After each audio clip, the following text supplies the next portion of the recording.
টি-20 বিশ্বকাপে অংশগ্রহণ করতে যাচ্ছে 2024 সালে।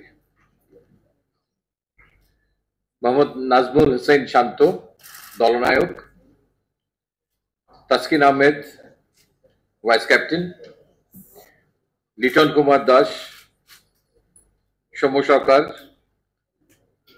তনজিদ হাসান তামিম, সাকিব আল হাসান, মোহাম্মদ তৌহিদ হৃদয়, মাহমুদুল্লাহ রিয়াদ, জাকের আলী অনিক,